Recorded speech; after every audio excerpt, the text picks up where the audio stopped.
The Wrestling Mayhem Show. Since 2006, the pioneer in pro wrestling podcasting. This show is brought to you by IndieWrestling.us and IndieWrestling.network for your independent wrestling entertainment. Slice on Broadway, supporting Pittsburgh podcasting with the perfect pepperoni pizza. Just wait. Wait for the perfect time, then attack. Don't give up what you want, take it back. Wait for the perfect time, then attack. Do what you have to do, make it last. Wait for the It is the Wrestling Mayhem Show, episode 941. Tuesdays, we've been talking professionalized wrestling. I'm Mike Sorg at Sorgatron in the Sorgatron Media Studios in Pittsburgh, Pennsylvania. Ready to talk wrestling with you this week with our friends. First of all, the usual crew before we get to our guest of honor for this week.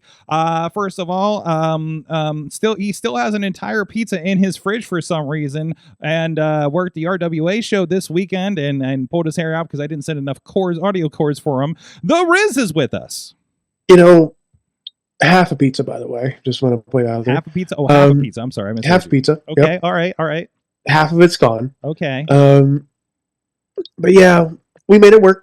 You got through RWA. We made things work. Beastman didn't lick you or anything like that. I haven't watched much of the show back. Actually, I watched for 3 matches Beastman back. got excited around me, and I got scared. Really? No, excited Beastman is kind of a scary Beastman, actually. Yeah. So, and I don't know what he's brought back with him from Japan. No, I mean, he did. He was bleeding everywhere, too. Just put out there. Oh, jeez. Oh, no. Yeah. Well, actually, I saw a pinfall. We're leaving Exodus, and I was like, because, we leave. That show is way earlier than RWA, and we're like, oh, look, they just hit the pinfall. I guess they're done with the show. And then they announced, like, the first blood match for the next fall. I'm like, oh, shit, I didn't know it was this. So, anyways, that's fun. Also with us from the iPhoneography podcast and also frequent contributor on this and the Awesome Cast, Dave Podnar is with us. Hey there, and gang, I'm sure you're getting used to soaking everything in disinfectant after it comes back. What's that? Well, I figured with all the first blood match. Oh, wait, are we talking about soaking Rizz in disinfectant? I mean, we can. I mean, we want to keep Rizz safe. Okay. I have done worse. I mean, you haven't lived until you got Koger's blood in your mouth. Anyways, and our guest for tonight, listen, back in 2020, I got called in out of nowhere to do this show in a football field in the, I think it was late in September of 2020, because that was an amazing year. And I worked with this pair of guys for several weeks, and I had no idea who the hell they were. And one ended up being, I think CM Punk asked if he fancied himself a journalist. And the other one was Rich Bocchini. God, I fucked it up. Rich Bocchini joining us on the show. Wow. So, Wow. you've just admitted to knowing me for like 5 years and you still fucked my name up. Oh, I fuck your name up on a regular basis when you're not around. Rich, how are you doing, man? Commentator. You're my second favorite announcer only because I've known Joe longer. Jeez. Oh. Jeez. I don't know how I feel about that. You which Joe are you talking about? Joe Dombrowski. Oh, okay. Well, you know what? Yeah, that's fine. I'll accept. I'll accept being second place to Joe. That's great. My friend Eamon on this show is like third, so it works out. I'm Sorg. I'm good. It's always we were talking before we started here for a minute. It's always good to catch up with you. Schedules being what they are, it's difficult. Because we're running around. That's just kind of what we do. It's the nature of this nonsense, which, if you're anything like me, sometimes you scratch your head and you're like, why am I doing this? Oh, all right. It's Sorg, it's because of people like you, honestly. Oh, really thank you so much. At this point in my career doing this, it really is about the people and having fun. And yeah, you know what, making some money too. But absolutely. I don't know about you. I'm not living off of this. I have a shoot job, but it's fun zipping around from town to town and seeing good people such as yourself. And if I go to a town and the people are terrible, I don't go back. So, it's kind of what it is at this point. That's right. You know who you are. I'm with you on that. And like I said, we're going to touch base and introduce those who don't know you in our audience and everything like that. We're going to introduce your background and everything too. Of course, just the highlights here. You are a former announcer with WWE, NXT. I think you had to stint on SmackDown for a bit as Rich Berman, I believe was your name on there. Say it again. What? Berman? Am I saying that Brennan. wrong? It Brennan. was. Well, Brennan. I understand that there was somebody at WWE that looked kind of like me, kind of like Okay. Millhouse. Oh, I that see. went by the name Rich Brennan. My understanding was he died in. I've heard multiple things. It was either a bizarre gardening accident. I've also heard that he spontaneously combusted in the announce seat. And I also heard that at one point he either died in a train wreck or grabbed with like the big power thing and like ripped the thing and got electrocuted. So there's a whole lot of like Frank Grimes Spinal Tap going on, and I'm not quite sure what to believe actually happened to him. But I've been told I look like him. So Yeah, allegedly. We'll add the allegedly on there too. So Yeah. no, Well, yeah. you know, Sorg, I did do some digging before the show, Oh no. and for this Brennan guy, Yeah, whoever yeah. he is, Yeah. I saw that he was on SmackDown early 2010s, Mm-hmm. and I saw a rumor that he was actually going to go out and interview El Generico when El Generico was on the way, and they were both lost at the same time going to that Interesting. orphanage. Okay. Interesting. Yeah. Interesting. See, I don't know if that really lines up with me though, because I don't know. Maybe it does. Maybe that's it. I don't know. It's a mystery that will never be uncovered. Apparently, It may also be helping sick kids in Paraguay or wherever that story right? is. Of course, yeah. That's the way. No, Rich has been, I've been thrown into a lot of big productions in the last 5 years now. God, 5 years. Right. And you've taught me a lot, and it's good to finally get you on the show here. There's stuff that there's literally things that you've taught me at Warrior Wrestling that I am still teaching. Like I have brought some of the stuff you taught me to like MMA promotions and things like that I've worked with over the last several years. Yes. Very much so. Like I'm glad whatever I told you helped. I was on a meeting with a decent sized it's kind of a startup, a streaming provider for MMA, and they're like, we want this for all our promotions. I'm like, why don't you have this? You said you're from like a big multi-letter sports company. I won't blow that up, but no, it's really kind of shocking, that kind of thing. So, but anyways, and again, you always got we always have great conversations about what's going on in the world and everything too, and catching up and everything, and we'll get into it. First off, I do want to get into a little bit of the news, and we'll talk a little bit more about what's going on with you here, Rich. But of course, I think the biggest news over the weekend, there's a few things going on, and rumors and whatnots and tweets and all that. But I think one of the biggest things was TNA Wrestling had their Genesis pay-per-view this weekend. Just about a day or two before that, they had an announcement that WWE is partnering with TNA for a multi-year deal and I guess akin to what they have been doing in this past year as an experiment, where we've seen Joe Hendry pop up and stars from either side, basically NXT popping up on other shows. And I think it's interesting, like they did put up TNA Genesis NXT was like a big graphic they put out, but they didn't announce anything. We had Cora Jade come out to get face to face with the Knockouts champion, I believe. We had Fraxium pop up and get involved in the Hardys and the Rascals tag team championship match. And leading into that, we are going to have the first live TNA Impact show in 8 years, I think they said, here on Thursday. Wow. So this is a pretty big flex here as these guys are going out, still doing pay-per-views and things like that. And they've been on the come up. They did the rebound a year ago. Personally, I kind of fell out. I think I looked at my history. I got Hard to Kill a year ago when they rebranded, and just through, you get busy, there's too much wrestling. I kind of took the rest of the year off from following TNA in general. Keep an eye out. I've always been interested, and of course, I think last time I got into him was when Kenny Omega ended up with the Impact Championship over COVID. I was like, okay, let's see what these guys are going to do with this. And I've been always impressed, and of course, ran into worked with them in Dallas for WrestleCon for the Multiverse show, and then again in ECW Arena a little bit. It's I think it's cool to see them doing like 4,000 people in an arena that AEW actually. Missy works with Missy. Where were they sat? Because I saw the same picture, and I was like, holy shit! Yeah, the Curtis something Convention Center, I think it was, or Curtis what town? In Dallas, in the greater Dallas area.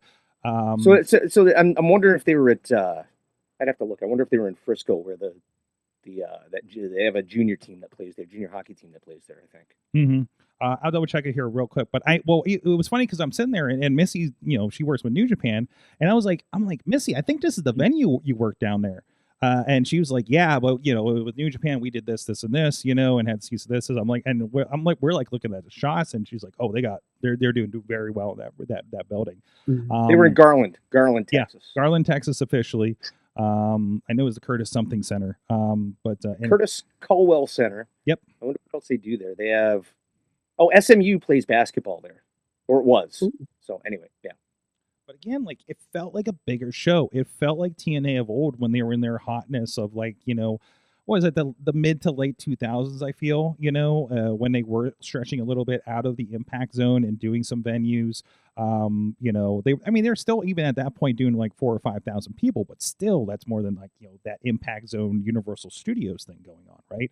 So it does feel like they're back to a bit of reason. And I feel like they've been on this track for a while and doing really good about kind of keeping up with it. And the NXT thing, like, only brings more attention to them at this point, right?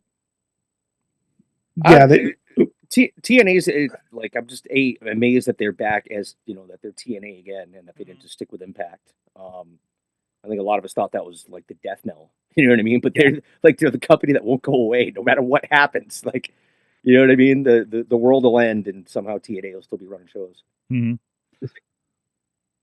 I feel like ECW, they were TNA. Like, they had TNA's longevity. They had that. They just keep, like you said, rolling down this road of just, we're not going to be WWE. We're not even going to be AEW. We're just going to be our little niche corner in the world of professional wrestling. Mm-hmm. And I've been tough on TNA way too long. Who hasn't been tough on TNA over the years? Like, I feel like remember when TNA blocked individuals from this podcast presumably because were you blocked as well? It wasn't. I was blocked from the TNA Impact, which is wild show, which was streamed on Ustream. Which is wild because you never said anything online about them, I thought.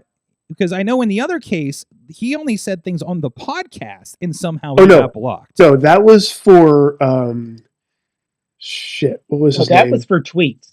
That was for tweets. The other guy I thought was because of tweets, because he said he didn't do much on. I don't know. He didn't do much of tweeting. Maybe just maybe it was just in. But I think because he was trashing them through our account. He was. But I think it was just one particular person that blocked us. Yes.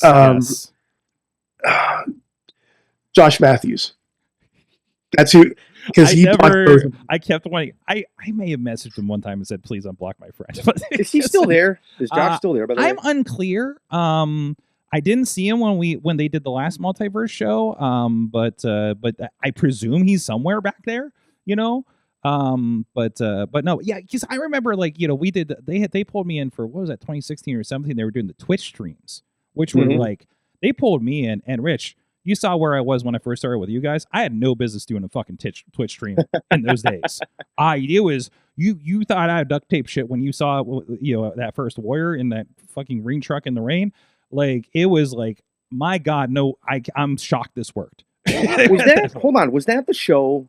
I did the Dayton shows with Rockstar. No, because I'm just thinking about the first show that you're talking about. I remember one show he had that truck. Yes, and I remember Hausman saying it's a Durant show. I kind of thought that was funny, but there was another show. I think I thought it was you where, like, the mics died or whatever, and Hausman and I literally stood next to the fucking camera. Yeah. Oh, this is when I'm like into the camera mics. And you gave me so much shit over it because it was literally me, and all I had was wrestling trainees that didn't know what an HDMI cord was to hand me something, and I'm like, bro, you got to go stand by the mic, and you walked off. You were pissed, and I'm like, who the fuck is this guy? And you went, listen. I'm like, listen, we did this on the indies for fucking years. This is how we used to do commentary for like 10 years at IWC. This is the way it was taught to me. Trust me, I know my shit. Just to preface, and I think you can appreciate my mindset at the time. Yes, absolutely. At this point, I hope it's the second week, by the way, that I saw you. I was very, like, when Warrior started, I was like, look, like I want to do this, but let's do this right. Yeah, you know what I mean? yeah. Like, there's nothing that drives me more nuts than,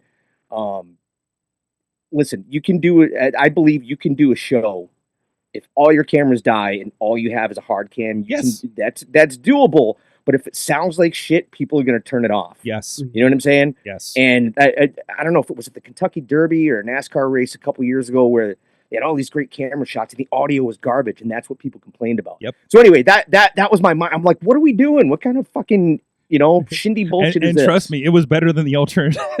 It was. And the funny thing is, judgment. The funny thing is, watching it back, it actually didn't sound terrible. It actually sounded all right. Sorry, go ahead. No, absolutely. I don't even know where we came from for there. No, the TNA shows. Oh yeah, dude, I was pulling that together. At some point when I was first hooking it up, because I literally referenced this because I was like, oh, if I do this, I'm going to pull a graphic up, and they're like, why are you doing this? Is because we were on the NWA feed this past weekend, and I was like, listen, if I fuck this up and if the other guy didn't set this up the way I didn't think it was, everybody working out in the ring is going to be out on YouTube, just like I did the TNA on Twitch that one time.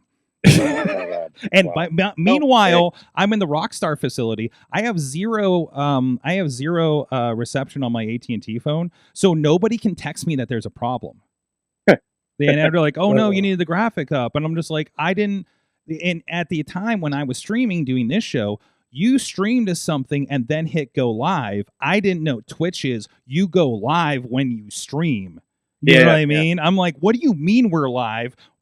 You're Anthem Sports. You got this, right? You would think, but when they're like, they have their expectations of whoever they worked with or whatever, and it is what it is, and it was just like, it was a learning experience, right? The cool thing is that it's actually like the fact that we've been through those things and we've seen, okay, this doesn't work. This doesn't work. Mm-hmm. How do you do this? And we've gone way overboard. You and I and other streams I've done. Oh, absolutely. We've tried to pack too much shit in there. So I think it's all been a good learning experience. And by and large, most indie wrestling streams at a certain level at this point all look and sound for the most part pretty good. I think we've weeded out a bunch of the garbage, and people have kind of figured out how this stuff works. There's still others, that are whatever, but I'm proud that we've kind of had a hand in that. You know what I mean? Mm-hmm. And I can confirm that watching Twitch streams of previous wrestling shows where it's just the camera is, let me see, the camera's here, but the ring is over here somewhere. We're just not. It's it's in a corner spot, and that's the only camera. Yeah. And it's a GoPro camera. And that's on IWTV or something, right? Yes, you have to pay money for that. Yeah. And it's very, very foggy. You know the immediate way you can tell if somebody knows what they're doing. And Sorg, I think you'll back me up on this. When you've got your hard cam, and then they cut to a shot, and it's the opposite side. Oh, and in streaming or TV, you call it the 360 crossing. I'm sorry, the 180, right? Mm-hmm. 180 roll. The 180, not the 360, the 180. But immediately that's okay, they don't know what they're doing. Mm-hmm. Right there, right then and there. Mm-hmm. It tells you everything you need to know. No, absolutely, and that's something that I fight with. They're like, oh, this is great. This is a great shot back here. I literally had this at the training show with somebody I've been working with for a while, who's very, very good, by the way. He's like, and we were in a difficult room with this new training facility, and we're trying to figure out our positioning and everything before we start training students, like our intern that's on the line right now. And he's like, this works really good over here. I'm like, no, you're across from the other camera. If they square up the other way, you both have backs, and I've just lost 50% of I've just lost all my shots, And hard cam. I mean, and there's too many people in the way for hard cam. So there are times that it can work. Yeah, but it has to be strategic, and you have to understand why you're doing it. But exactly, not that's just a whole because. other thing. Absolutely. But it's we've had this with Exodus where it's a very there's not a lot for our room. We've been figuring out that space for literally 2 years at this point, and we got it pretty down. We understand how to shoot the room, and it's not. And that's why I don't want to switch people out, because I'm like, these two understand how to move in this room. They understand what the wrestlers do. They understand this kind of thing. And oh god, this is going to be a production podcast, guys. I'm sorry. But We're they- here. We're supposed to We be made talking it. about news here, Sorg. Yeah. I'm sorry. But I'm sorry, Anyways. completely threw you off. No. But anyways, Tina just posted in chat, sitting under the production and commentary learning tree with Sorg and Rich. yes. And then Tina is the one that gets us. Thank you. And by the way, thank you for bringing me to Defy so I can meet Tina in person up in Seattle. I was a huge fan of you guys at Defy. Nice. So I appreciate that when wrestling and work bring me to Mayhemers like that. Right. So Right. Hi, Tina. About TNA also, Tina did mention that the location for the live TNA on Thursday is in the same town as WWE Saturday Night Main Event this weekend. Is this the Atlanta loop everybody's doing?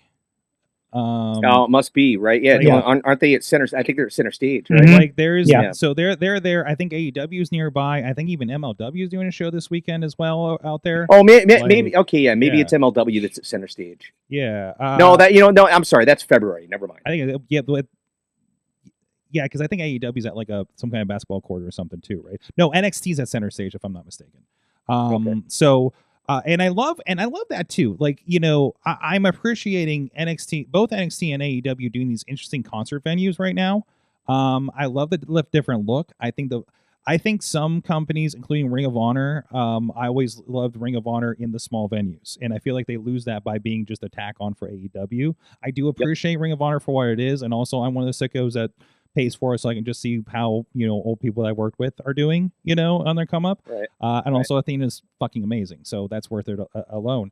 In a lot of cases, but yeah, I have a big sometimes it just works in a smaller venue, and The energy's there. You can't get that Yeah. energy in a big room, no, especially when that big room's empty. You know what I mean? And- Oh yeah. And that's not a knock on anybody. That's just the reality is at this point most decent wrestling companies can draw 300 to 500 people usually, and if you put 300 to 500 people that want to be there, that give a shit in a smaller room, it's going to sound good and it's going to look good. Absolutely. And don't you rather have wouldn't you rather fill a room and have more people that want to come back next time that missed it and FOMO them than have a big And one you don't go? I'll go as far as to say this: the old, when TBS had Crockett, when Crockett was on in Georgia Mhm. before that, and they were in the TV studio. There were 50 people in there. Yeah. They were loud and they were into it, and it was fun to watch. Yeah. You take that, and you put those 50 people in an arena, and it's just bleh. You know what I mean? So Listen, being in a small venue Like is you not count, necessarily you start bad. counting the empty seats in the crowd. Yeah. Well, it's Like, like our Thursday training shows. We'll get 30 people in there, and it's amazing energy. You know what I mean? Mhm. And that's all we need. And also that's all we expect. That's all we need, and just I something. mean, that all we looks need is good. Tupac's family there. All we need is Tupac family for sure. Hey, they bring the noise, and the energy themselves. So, and it's great because most of our audience is online anyways for those, right? And these guys are getting exposure and they're getting their reps, and that's and all of us are getting our reps, and that's worthwhile. So, we're going to take a quick break here. We'll continue talking. Okay, real quick, and then I gotta get the Patreon. Real quick, I want to make a correction. Okay. Both TNA and Saturday Night Anime Event are in San Antonio. Right. I think maybe the loop is next week then. For everybody. Yeah, because Sean's maybe going to be involved on something. Maybe down it's in San Antonio. Monday to I don't know. Monday they're in Atlanta. Oh, okay.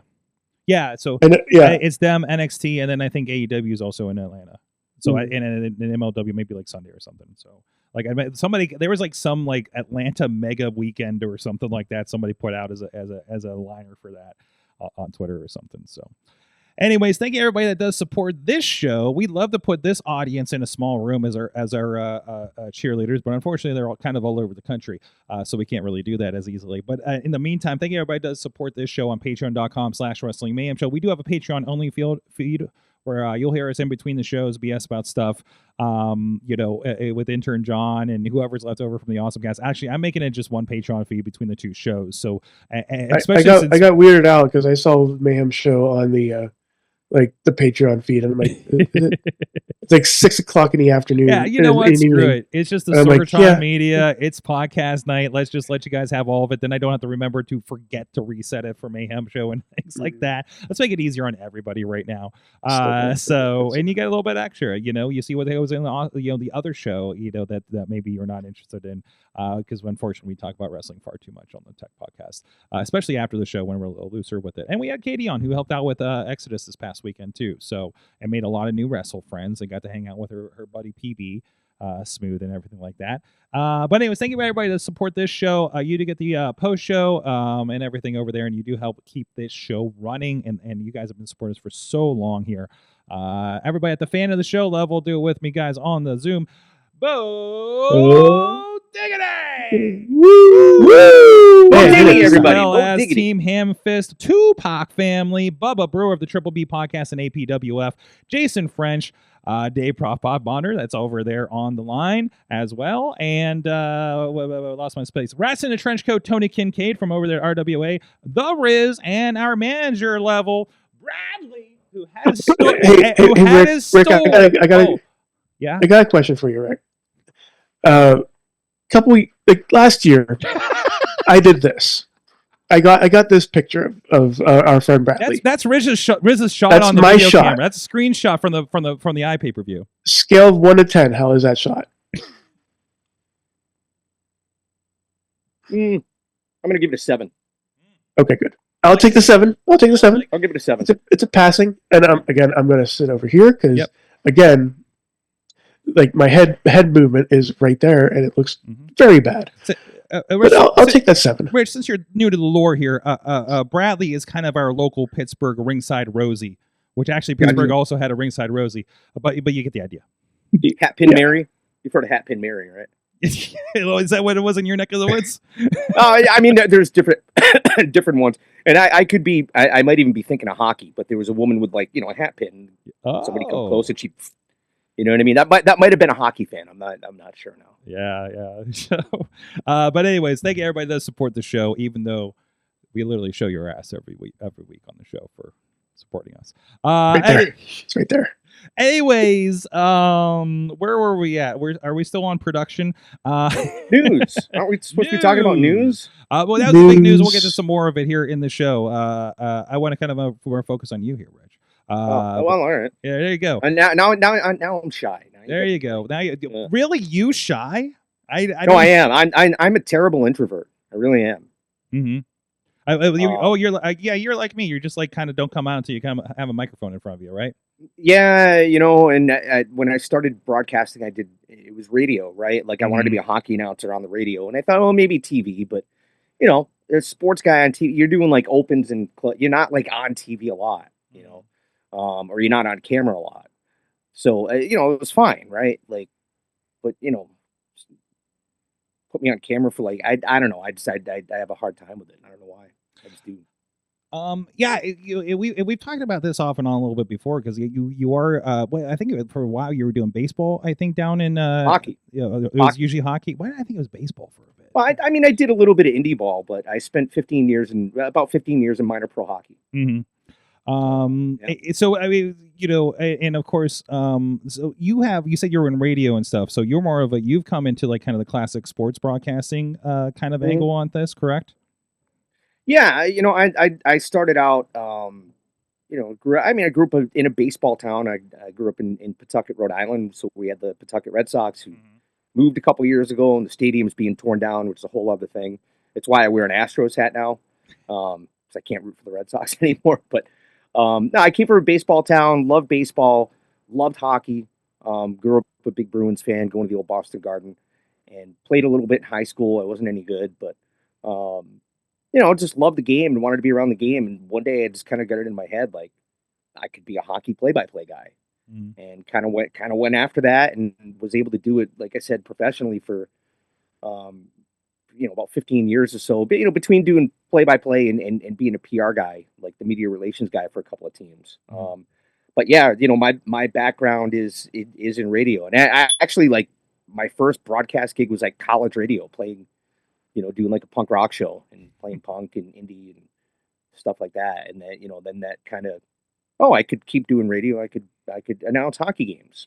So, I guess I came from, if you want to call it like this, the sportscaster background, but I'm self-taught. I really, I never really had classes or whatever. I just kind of did it and learned and picked people's brains that did it and, got to whatever level I got to.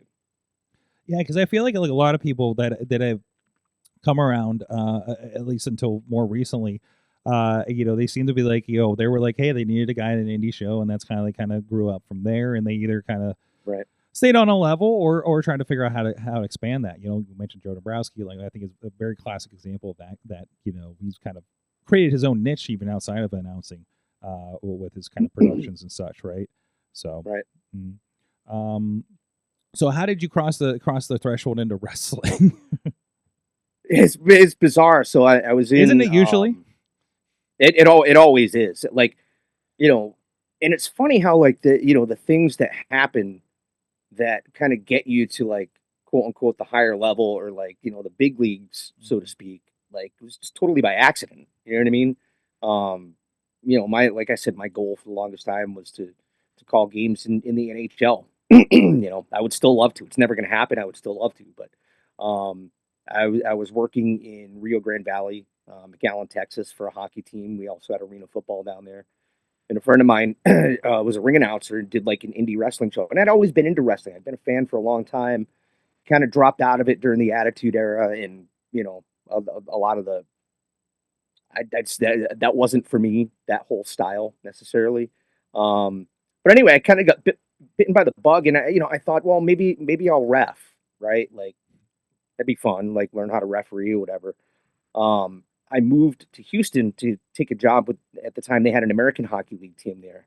And I moved up there and there was an NWA promotion that was running that I sort of knew the guy that ran it through arena football of all things. And one thing led to another, and I went and I ended up becoming the ring announcer. I refed, I did a few matches as a ref and kind of learned some of the basics or whatever. But they kind of pushed me into ring announcing. So I did that. And being in Houston, that's where Booker T's school is. Another friend of mine was doing some stuff with them, and he went on tour with the Globetrotters and recommended me to Booker, and went and I did that. And that was really like, I'd never called a wrestling match. I'd never done play-by-play. And Booker's like, yeah, come on, you're a broadcaster, you can do it. So I was like, all right. So I figured it out. And, next thing I knew, I was in WWE, which is just the craziest thing that like, I didn't belong there at the time. I did, I was still figuring stuff out. It's funny, like, and I don't want to sound like I'm an egomaniac by saying this, but like, I should be there now. If this makes sense. I'm not saying I should be there, but like based on my understanding of how to do it, I should be there now. I shouldn't have been there then. Does that make sense? It's like you got the opportunity too early in the evolution, right? Exactly. Yeah. Exactly. Which is kind of fascinating, so, but I guess, if you're in Booker T's promotion, I guess they're going to pull from that before anything else from the lower. I mean, right? now, the funny thing is too with that is now they're like the WWE ID, and they have guys coming down there and, he's been doing stuff, having NXT guys come in. I mean, it's 2011, 2012, whatever it was that I was there, Booker was trying to do that then, and they didn't want to do it for, like, not his promotion, but WWE didn't want to send guys out to the indies. Yeah. And now they, when they announced that thing, I texted Booker. I was like, no, we've only been saying we should do this for the last 12 years. He's like, yep, overnight success. Well, it's interesting now because it feels like there's these paths, right? Like before it was like OVW was the path into like WWE, right? Which became NXT. Became that path that were, I guess, Florida Championship Wrestling and then NXT. Right. And then now we have like this ID thing. So now you have like, well, if you go to this school, you have a better chance of getting here, but also, obviously personally, I'm seeing with, NWA's territory system with Exodus, like it feels like, that's the other way in, right? Is they do have these feeder indies in this whole territory concept that they're doing now, which I feel is much, much different than like, I know it's made to reflect what NWA territories used to be, but it's a different animal, You know what I Mhm. mean? So like it's not direct, it's not a WID. You know, they have the name. You know, there's just like a interesting loose connection. But still, you see those guys. Like you see guys like PB Smooth there, like going Pretty Boy Smooth there, like definitely like getting fed in. You know, guys from the Joe Costanza. God, I'm screwing everybody's up. Sorry, I'm under the weather, so I'm not good with stuff today. But I'm a little out of it too. Don't feel bad. yeah, well, it's sub-zero temperatures up there for you too. It's 17 degrees in Boston right Do you have your Dunkin' iced coffee with you though? I'm not a big Dunkin' guy anymore. You know what I mean? I really don't drink coffee at all anymore. Yeah. There was a I'm while where- on like cup 7. So I'm trying to just keep going right now. Because I had a meeting this morning. But anyways, but yeah, like it feels like there's more defined paths to get where you want to go than there were 5 years ago even, Well, right? you know that there's. I think a lot of that probably has to do with the fact that Vince isn't there anymore. Mm-hmm. Yes. You know, he had his very, limited view or whatever of kind of what he thought a wrestler should be. Hunter's obviously got a very different idea of that. I think what you saw, OVW, FCW, even the performance centers, that you saw guys that kind of had a similar look and were trained to work a certain way. So everybody was just kind of the same. Now that you're drawing from different places, the basics are the basics. You know what I mean? Mm-hmm. But how you develop that and how you interpret that and how you make that your own is going to depend on who you were trained by and that type of stuff. And so I think what I'm trying to say is now you're getting like a mix of those different flavors that like you have people that look a little different or that maybe do something a little bit differently that's not inside that rigid box of kind of what WWE wanted for such a long time. Yeah. It's good. I think it's a good thing. The biggest key to that is just getting reps, and that's another thing with having these shows or schools or whatever that are that are blessed, I guess, by WWE at this point, is that you can go around and in theory you can work a lot more. And that was the beginning of FCW and the old Coconut Loop in Florida, working all the little towns. It's just to be out there. It's just to be wrestling 3-4 days a week in front of a crowd, because that's where you learn. You don't learn just by training in the school. Yeah, I mean, absolutely. you do, but you need to get out in front of people. Yeah, absolutely. Again, we talk about every week here about this weekly show. Like I feel like these kids are getting like weekly reps versus other schools I've seen over the years, like seeing like maybe they'll get on the show once a month is just, I feel like they're leaps and bounds beyond other trainees that I've seen in the past, right? So like that makes all the difference there. In front of people, not just like training matches, right? Like in front of people, in front of cameras, understanding that concept now, because there's so many people who are like 5, 10, 6, sometimes 10 years in, I still like know hard cams over there. It's really fascinating.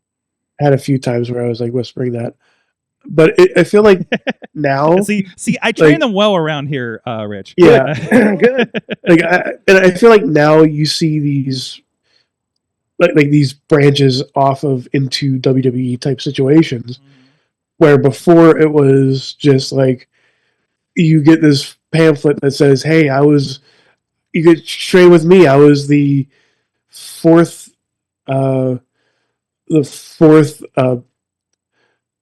guy in the casket, bring the casket out for the Undertaker. Go train with me." As seen on WWE TV. As seen on WWE, maybe. Yeah. I don't know. Yeah.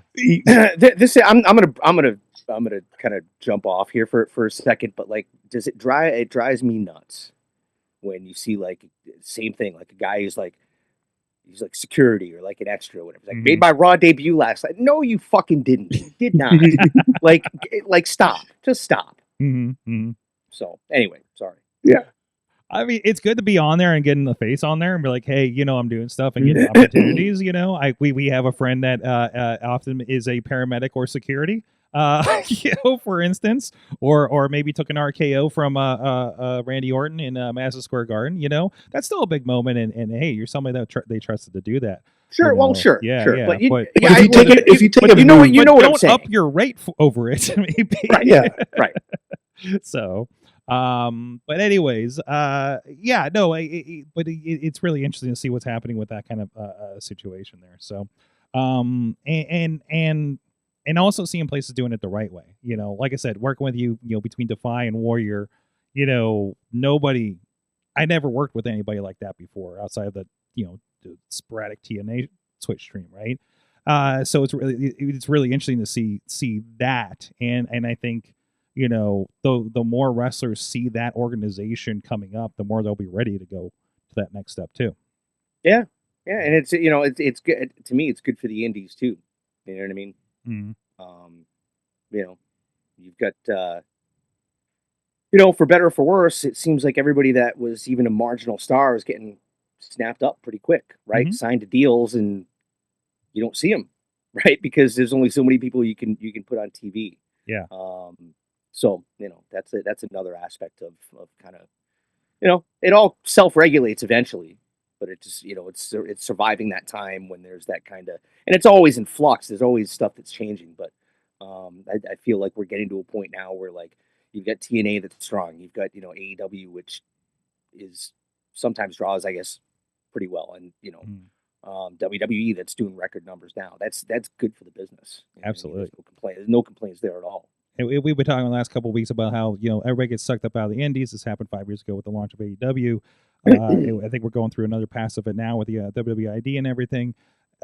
New Japan has had their roster rated several times and survived and created new stars. I think it just creates new opportunities for new faces to get out there that maybe didn't get that chance, didn't get that spot. Yep.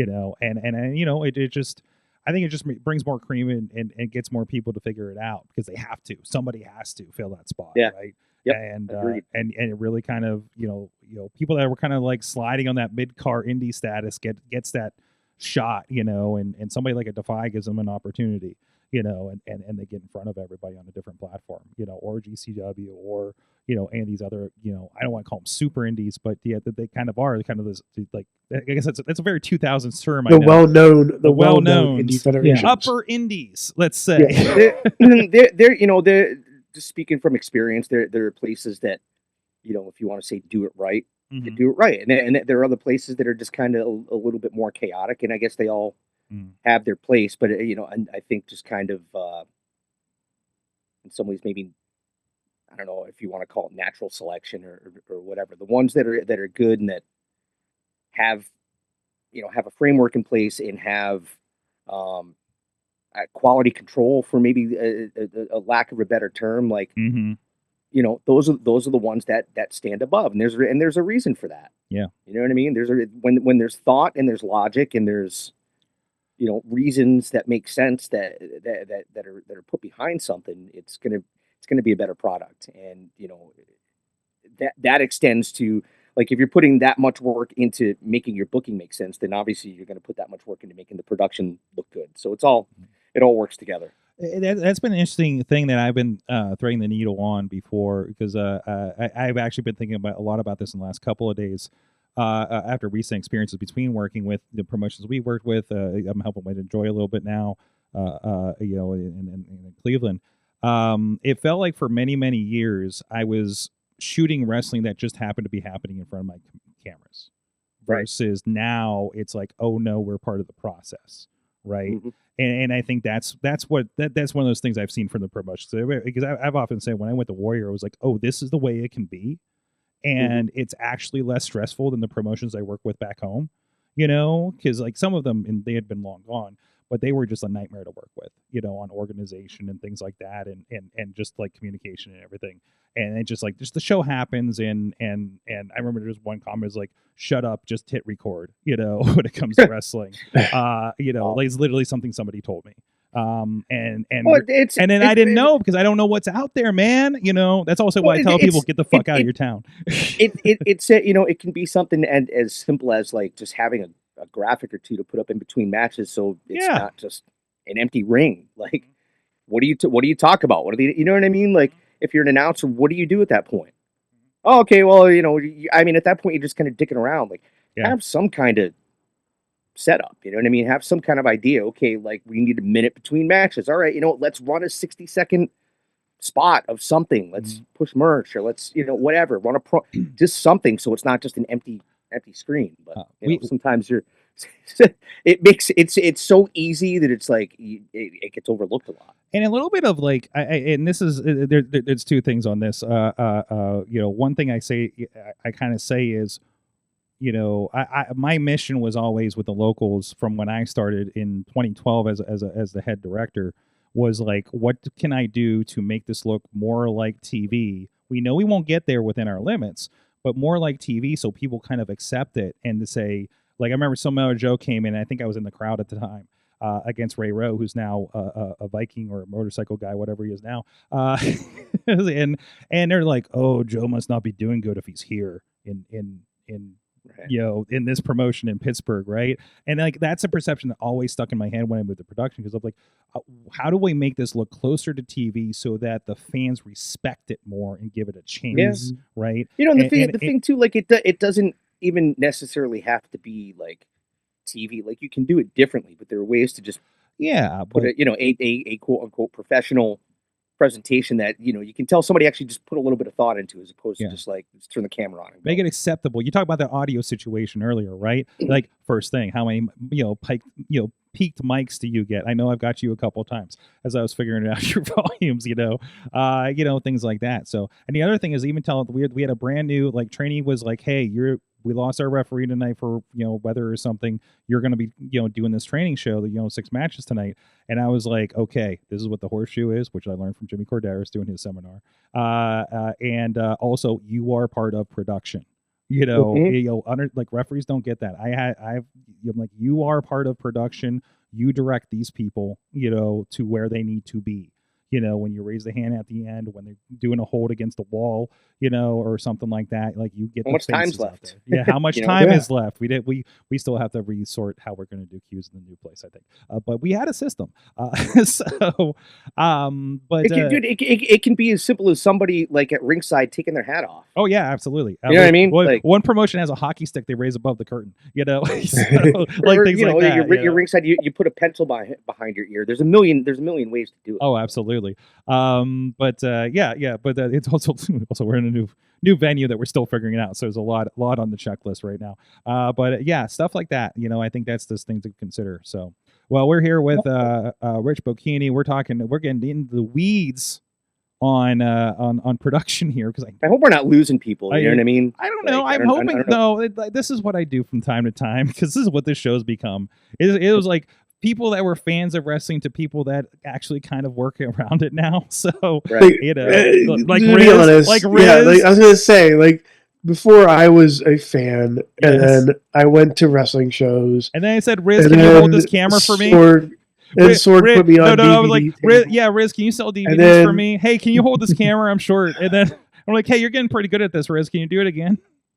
Hey, can you do graphics? Here, press this button. Hey, you want to learn? Hey, Rizz, you want to learn instant replay? Because we were trying to figure that out too. I still can't do that, by the way. That's all we got. Yeah, we gotta get you on Thursdays. You gotta quit that other thing you're doing. But I think along those same lines, like during those 880 shows at the end, people come up to us and go, "Thank you for making us look good." Yeah, and we're like, we're only half like. You're the people that we're shooting, so we have to make you. And I'll tell you that they will, process. When you work at higher promotions, they tell you the same thing. Like when you're at other promotions, they tell you the same thing. The ones you see on TV, they will tell us the same thing. Yeah, absolutely. Yeah. And that's because they know what the damn formula is. Anyways, real quick, I want to give a shout out here. Again, we mentioned our friends at 880 Wrestling again every Thursday, and of course we do have the Thursday night fights, and they did just have the ball drop here live on our YouTube and all the other things. Hey, if you're getting weird commercials for retirement homes, somebody was telling me about today while they're watching the Den of Desire ball drop show from Friday night, we do have an option over at indiewrestling.us, indiewrestling.network, because they get commercials. I forget, I pay for premium, so I don't see this stuff, but the YouTube commercials are pretty god awful, right? But we do have an option for you over at indiewrestling.network. You can go over there and check out all the shows for 880 Wrestling. Over 100 shows we've done with them since February of 2023, by the way, including the weekly Thursday night fights, their monthly shows. They had some no rings that we did. They had some other special shows that they did.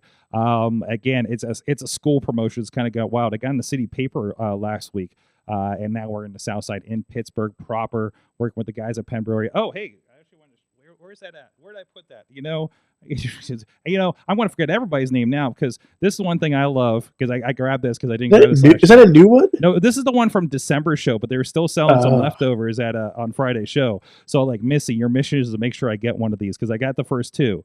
And I love that we work with a promotion. Enjoy was the first one to do this at Taco Mania that I saw, and I didn't get a chance to get a can of that there. But also I got to make sure it's something I can drink because I can't drink like IPAs and stuff because my sinuses go out. But this is a nice Oktoberfest from our friends Stefan and our friends at Penn Brewery, since they've been doing shows over there, including that beautiful show with the skyline. By the way, the matches are going to get reposted very soon from that. That was the World Series show we did a few months ago. We're on top of the parking garage with the Pittsburgh skyline and the most beautiful show. All respect, Rich, to Defy and Warrior. What the most beautiful show background that I've ever been at. But yeah, this is the Unholy Holiday 2, Brandon St. James from Penn Brewery. It's a wonderful Oktoberfest, and I haven't drinking this one yet. I can't remember if I had. Yeah, I had one of these. I think the first one I actually drank. The other one was a can I found on the floor, so I grabbed it.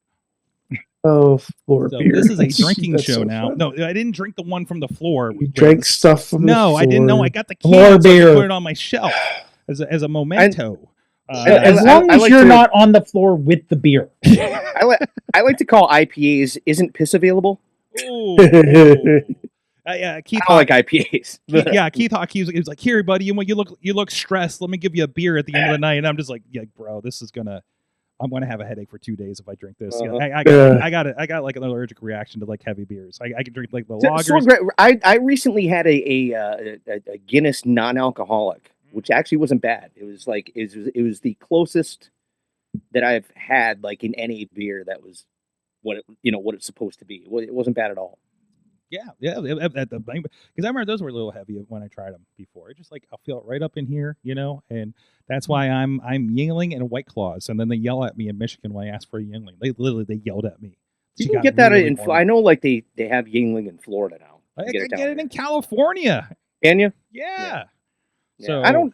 I went on the wagon in 2013, 14. Mm-hmm.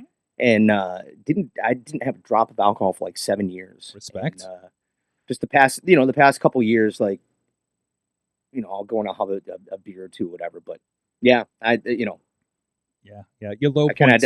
I put the brakes on, but I can actually like enjoy a beer now and be, this is a good beer, as opposed to just fucking sucking them down. You know what I mean? Yeah, I try to only drink socially, and you guys are on Zoom with me, so this counts. Anyways.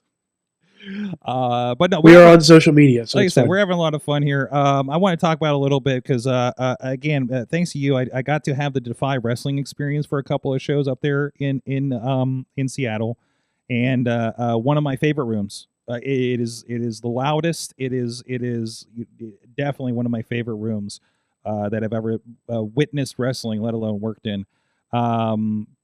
And of course you're very involved there. I know Defy has a big show coming up here, 100th, which is the 8th year anniversary, I believe. Yep. And you're pretty much the voice of it. Tell me a little bit about your experience there. I mean, you're right. The room, Washington Hall, is just there's a feel. You know what I mean? And I've talked to different wrestlers that have come through there, and they walk in, they're like, there's a vibe here, and you can't create that. It's either there or it's not. Great room. The fans are like legitimately probably the loudest that I've heard anywhere. Yeah. Felt louder than WrestleMania, honestly. What's that? It feels louder than WrestleMania, honestly. And the fans are into it. They're supportive. It's a core group of fans. We've created new wrestling fans out there, which is very, very cool. But yeah, we've got the 8th anniversary show coming up on February 7th, and it's looking like it's going to be a sellout. We're very, very close at this point. I'm just, I'm psyched. Kenta's putting the belt on the line against Ricky Starks. We've got Paul Walter Hauser coming out. He challenged Joey Janela. There was a great video that Paul. If you don't know who Paul Walter Hauser is, he's an actor. He was in Richard Jewell. I think he's in something on HBO, whatever. He's like, the Stingray in Cobra Kai. Okay, yeah, and he was also in I, Tonya. He was like the weird guy with the shady little mustache there that thought he was a kung fu guy or whatever it was. The Tanya Harding movie. So that's happening. Marina Shafir is supposed to put the belt on the line against Zamaya. A bunch of other great matches, and just it's hard to believe that 8 years. We're to me, like, some promotions last a couple years and then that it kind of fizzles out. So the fact that 8 years later it's still going on, and that we're looking at a sellout, it's exciting, and it's cool to be part of it. I've taken on a bit more of a role. Like, I've been the play-by-play guy there for not since the very, very beginning, but very close to the beginning, since 2017 anyway.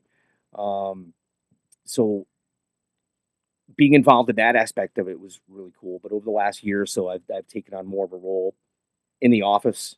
I'm not booking matches, but Matt Farmer does that. But just a lot of the day-to-day business stuff. A lot of people probably don't realize what it takes to actually make a promotion run and to do it. So there's a lot of work behind the scenes.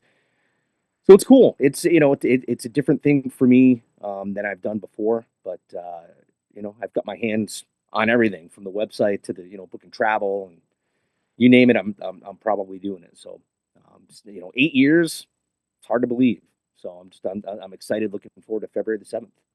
No, it's very cool. And I know that you guys have been part of like the what do you call it, the collective around some of the big shows and everything like that too. So it's cool to see like Defy getting out there, out of the Northwest and doing some really cool stuff around. And I think isn't there and there was a merger of sorts with was it Progress? I think With it was Progress, yeah. We work very closely with Progress.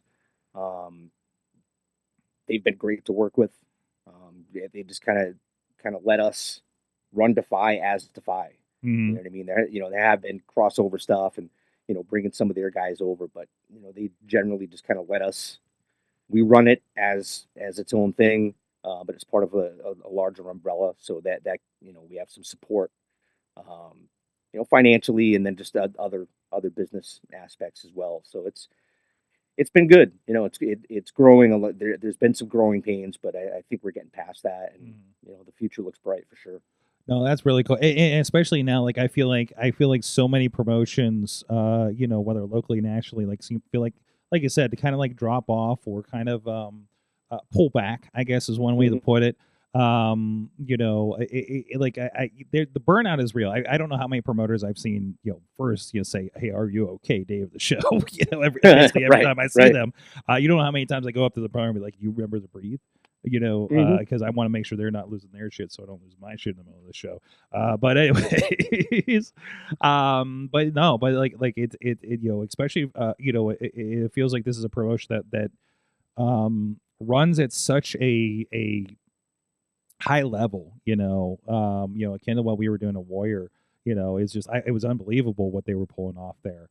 It's unbelievable to see what Defy pulls off, and guys on those levels too.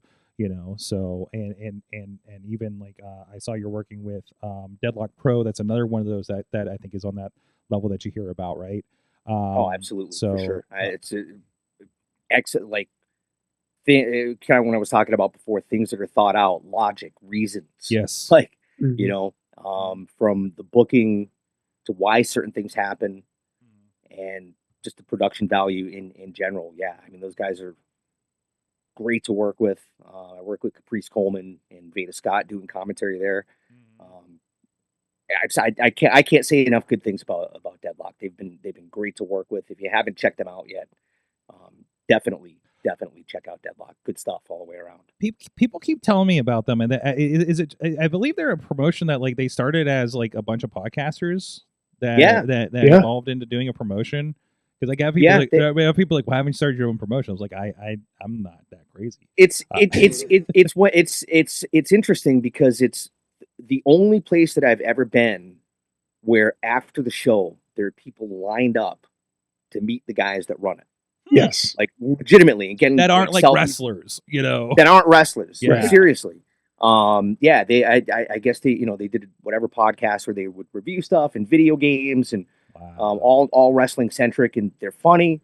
And yeah, they just decided one day that they wanted to start running stuff. So they had run a few shows, and then eventually gave me a call, and we talked. And I looked at what they were doing, and it was okay. Yeah, let's give it a shot. And it's been 2 years now. I think a little more than 2 years I've been with them. Like, great guys, great place to work, and great matches. It's it's fun, and they do it right. So that's important to me. And again, I don't want to come off sounding egotistical or whatever, but like, I don't want to do crap wrestling. I don't want to do garbage wrestling. There's a place for it. I understand that there's an appetite for it, and that's fine. And there's definitely a place for a promotion like an 880 for example, right? Where guys are learning, right? And right there, you need those places. You know what I mean? And I'm not saying that like I wouldn't be involved in anything like that, but it's between a shoot job and I got married again and travel, all that stuff. You kind of I had to focus. Okay, like, what am I going to do? I don't want to just run myself completely thin. You know what I mean? So it's a matter of kind of picking and you want it to be the right fit. I don't want to do it just to do it, if that makes sense. No, absolutely. And that's and to me, like, when I talk about it in 880, some people have been there for a minute and then start going to bigger promotions, right? And someone's like, oh, they're only here for a second. I was like, yeah, good. Nobody should stay here. Almost nobody should stay here except for MV because he owns the place, right? Like, the whole idea is, we got guys that like have been there and now they work for like every promotion in the area and starting to branch out more. Like, they're in the next phase because they got something and got featured. And everybody says, listen, a lot of times that those smaller shows like that are, it's the grassroots, right? Like, you need somewhere to learn, you need somewhere to train, and that's not a knock on anybody that's there. That's a reason. That's a reason you're there. And even the production, we use it to prep people. Literally, we had somebody warming up their graphic skills so they can go to the big show on Saturday, right? Like, I think you need that. We need that on our sides because we can't try we can't try stuff out and hope it works on a big big show. You need to be able to go somewhere and make mistakes and fuck up and not have it be the end of the world. I'll go as far to say that there are promotions that are out there that don't need to be online. They don't need to stream their matches. They shouldn't be streaming their matches. You know what I mean?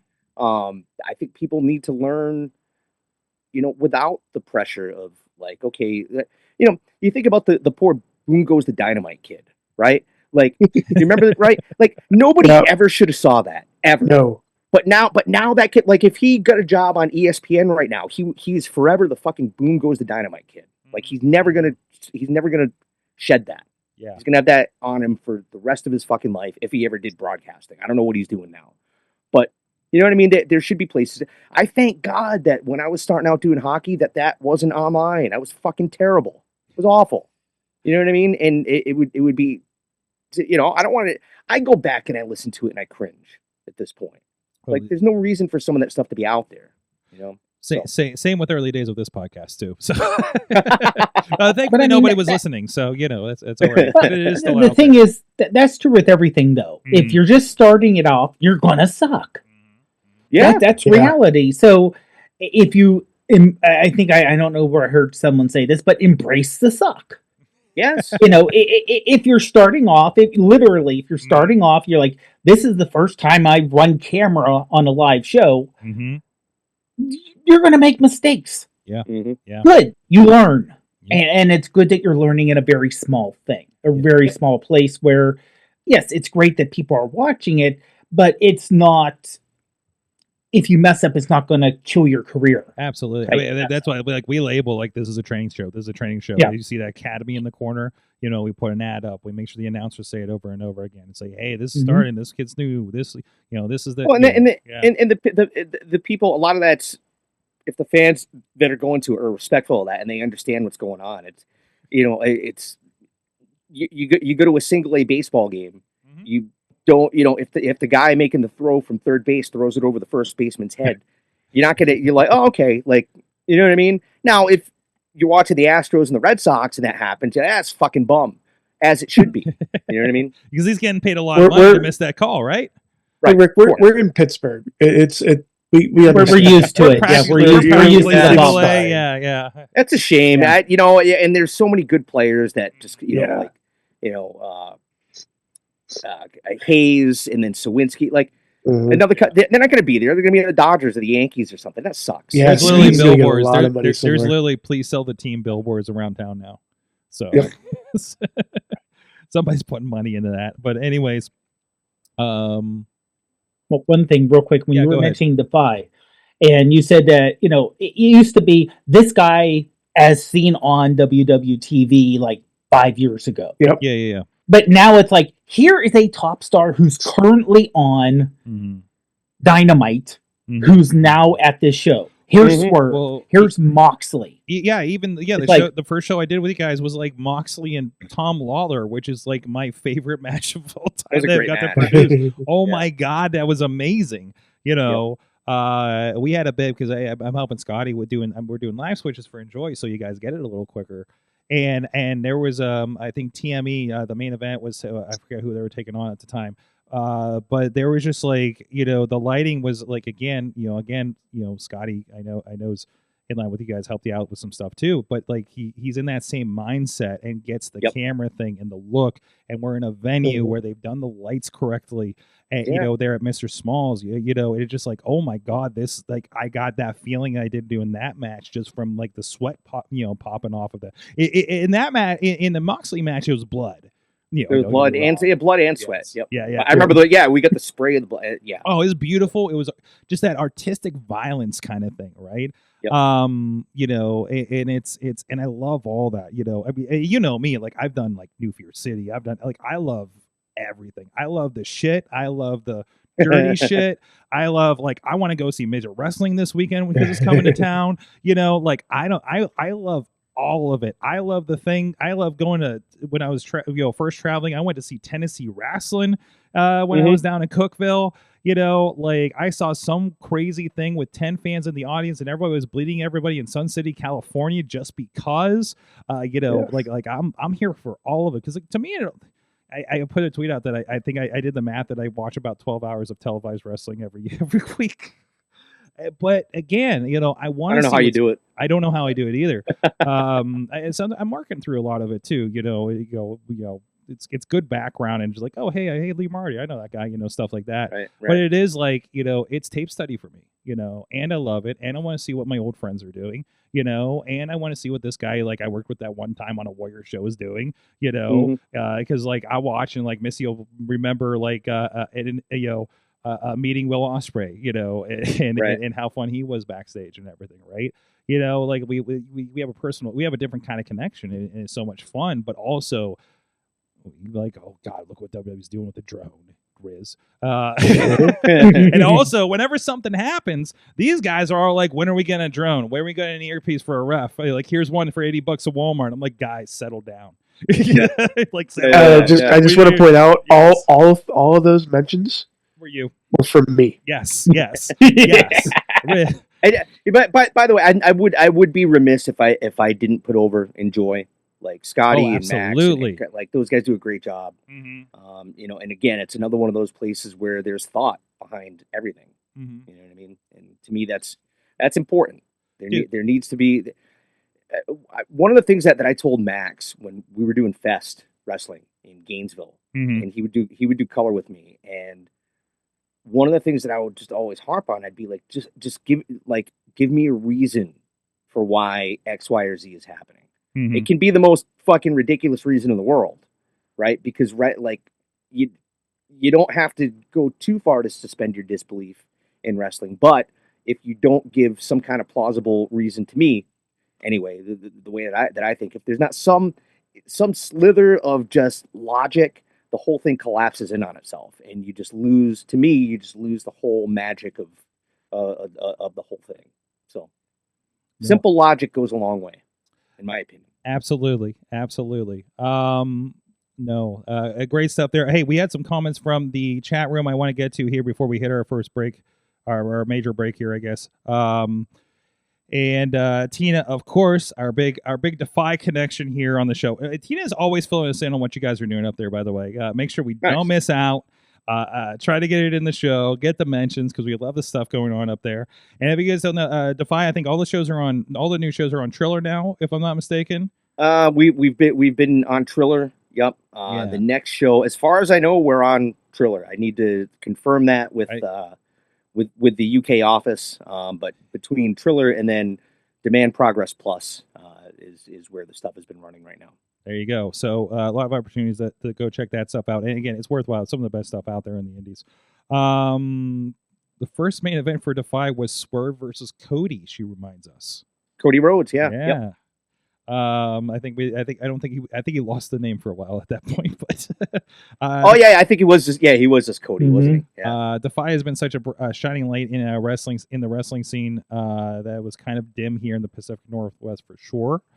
If you're a viewer, I feel like you see a lot of those like in the big city type situations where it's like with Defy and with Enjoy, starting up with Enjoy, that you see those. This was a bright spot in a very dim feature of professional wrestling, which is like big city wrestling. One of the things that Defy actually did, Matt Farmer and Jim Gilmer, the two guys that founded it, they actually got like laws changed in Washington. Really?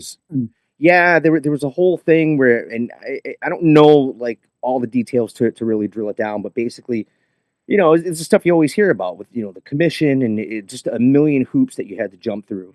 And they actually lobbied, I guess, the state, and ended up getting some laws changed. So now it's it's under entertainment as opposed to being treating it like MMA or boxing or whatever. That was a big part of that. I'm going to have to contact them and see how we can enact that here in Pennsylvania. I know we got a new commissioner who I've met. I've had some good conversations with him. So maybe we can have a conversation. I'm on the fence because I don't like the hassle of the commission when there's a million hoops to jump through, but I do like the idea that there's some sort of standard. You know what I mean? Yeah. It's good and bad, but like little things. Yeah. Like I know the biggest complaint here in Pennsylvania, and again, we're not as strict as New York or anything like that. New York's brutal. Yeah. I'm amazed some of the stuff that some colleagues of mine have. I didn't realize some things that were going on up there were not how things worked. Because I'm used to West Virginia where it's the Wild West. We can about anything can do it happen down there. But I know the biggest issue here is the doctor situation. Like you have to have a doctor, whereas like maybe an EMT would be okay, practically and cheaper in the long run. And there was something going on around a couple of years ago about trying to push for that. So maybe it's time to get some people together. But also you got to make everybody actually work together in Pennsylvania and in Pittsburgh and stuff. So good luck. It's a whole other thing. Oh God. Just to you touch on the commission. Like, all right, so when there's no commission, it gives people too much. In some ways, it gives people too much leeway to do too much crazy shit. I've been I've done Detroit shows. I'm not a fan of shit like glass or guys not being careful. Like if you're using I did a show once where somebody had like a board game. It was fans bring the party weapon match, and it's a board and they whack somebody with a board game. But now you've got these little plastic pieces that are flying out. Like you hit somebody in the eye. I know it sounds stupid, but if you hit somebody in the eye, you're fucked. If you dive out into the crowd and listen, I get it. We all get it. You go to a show, you expect that. What about just Joe Blow that says, I'm going to go to the wrestling show, and he's got some fucking moron diving off the turnbuckle out of the ring, and he falls over and fucking hits his head. Like, what then? Yeah. You know what I mean? So, shit to think about that a lot of promoters I find don't. I've attended shows in Detroit. Again, I work a lot in the Michigan area for my job, and have work promotions, of course. It's like I'm like sitting there. I'm like, I'm here seeing them like hit the post with the tube and then showering the other side of the crowd, and I'm like, what are you doing, man?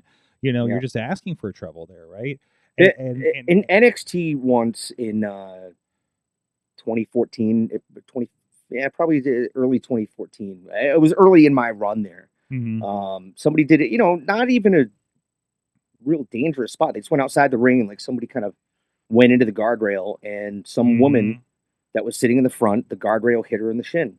Mhm. And the next week, pre-show meeting, Terry Taylor told everybody, no more guardrail spots. Yep. And so I don't know if it was a lawsuit, if they settled or whatever.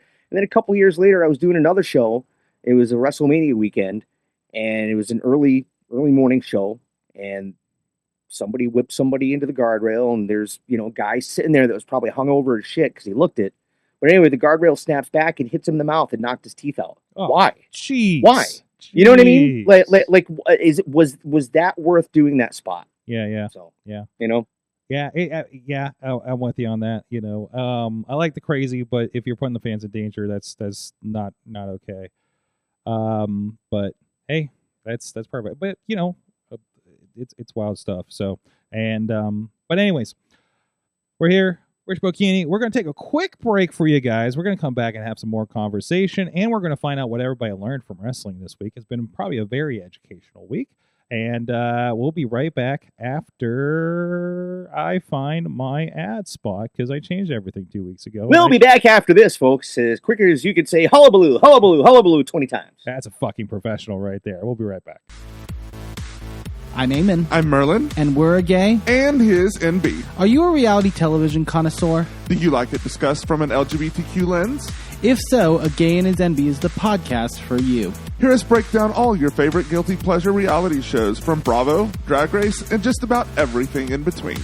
Listen to A Gay and His NB on Apple Podcasts, Spotify, or wherever you listen to podcasts.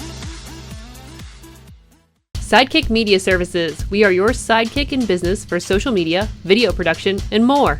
Find out more at sidekickmediaservices.com. We are back. Wrestling Mayhem Show. The gang's all here, even some that you can't see.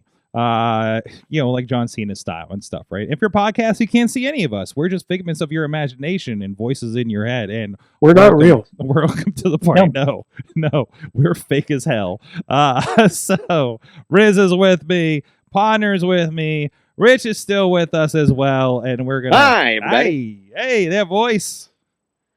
The most pro voice you're probably hearing here this week.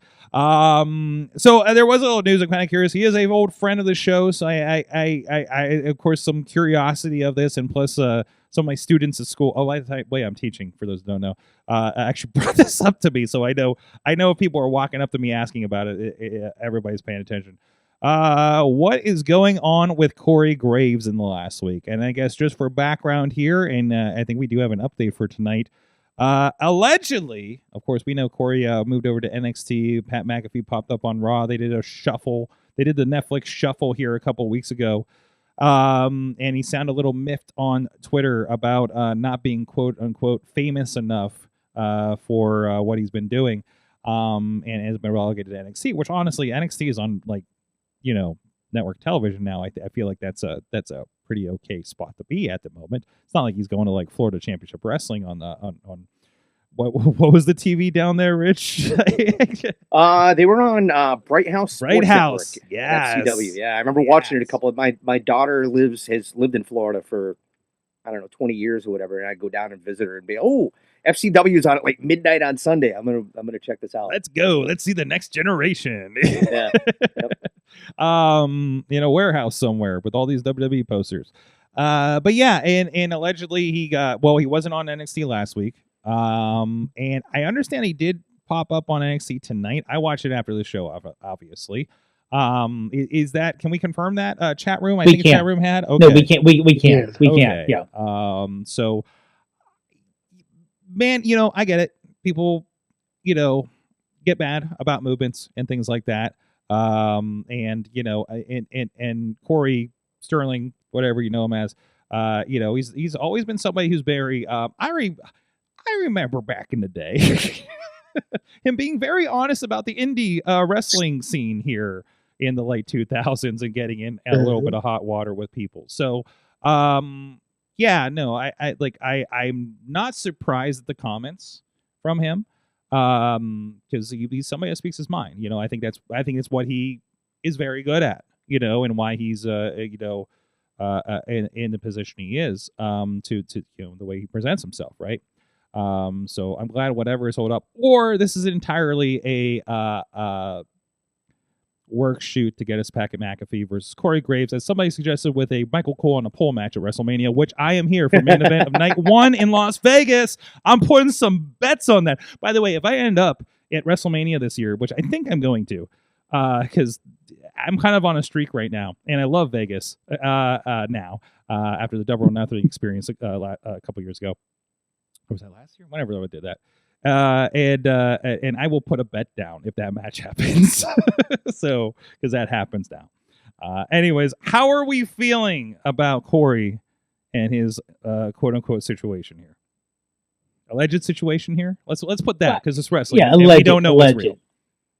And honestly, I gotta think it was real, because there was and I missed it, but I heard someone say, "Did they get Corey Graves on commentary?" So I gotta think. What were the comments? I didn't catch them, because I saw the tweet right after the show started. I forget exactly. It's like, or a lot of times wrestling's on in the background, or I'm watching it, but I'm not paying. Dave, attention why aren't you listening to every word I've the been taking commentary notes, says? Jeez, because I'm not sitting right flipping that here. show like I used to this one. So They start paying me, I'll pay more attention. Oh, okay, I got you. Well, come down Thursday nights and we'll train you. But no, I mean, I can see, like you said, I can see where Corey would be pissed. Went online, and someone said to him, "Okay, we think you're wonderful. We think you're great. We think you spoke up when you shouldn't have."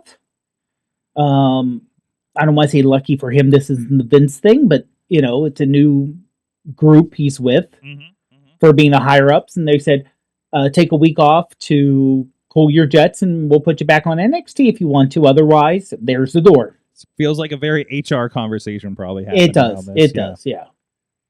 But honestly, I wonder how much.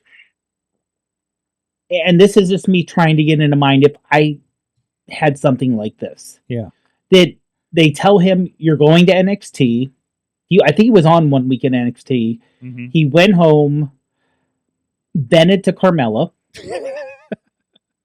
I mean, had a few too many beers at the pub down the street in the South Side. Or something, I mean, literally, you're like, okay, maybe, and then you get home and like, this happened, and like, why did they treat you like this? Don't they know who you are? You were the lead person here. Why are they treated? You shouldn't be treated like this. You should be treated better. A supportive spouse, saying you should not be treated this way, or other family member. Exactly. Well, right. Yeah, but I know what you're saying. And then all of a sudden you get it back up again. And you're like, you know what? You're right. And now what's different now versus in the past? In the past, you would just tell your friends and you yell and you scream and you do whatever and you get it out of your system. Now you have millions. I don't know how many followers. He has thousands of thousands of followers, and you tweet out, "Oh, I guess I'm not big enough to be on here." And then all of a sudden, like you said, HR, your boss, whoever, I don't know if Michael Cole's his boss or Michael Cole's over all the announcers. Cole's not in the office anymore. I know that much. Yeah, he's not the big. He's having way too much fun to be in any office. Which is why he's enjoying himself again. But, yes, sorry, good. But yeah, like who's ever his direct boss, and Triple H could even see it. Like, why is one of my announcers doing this?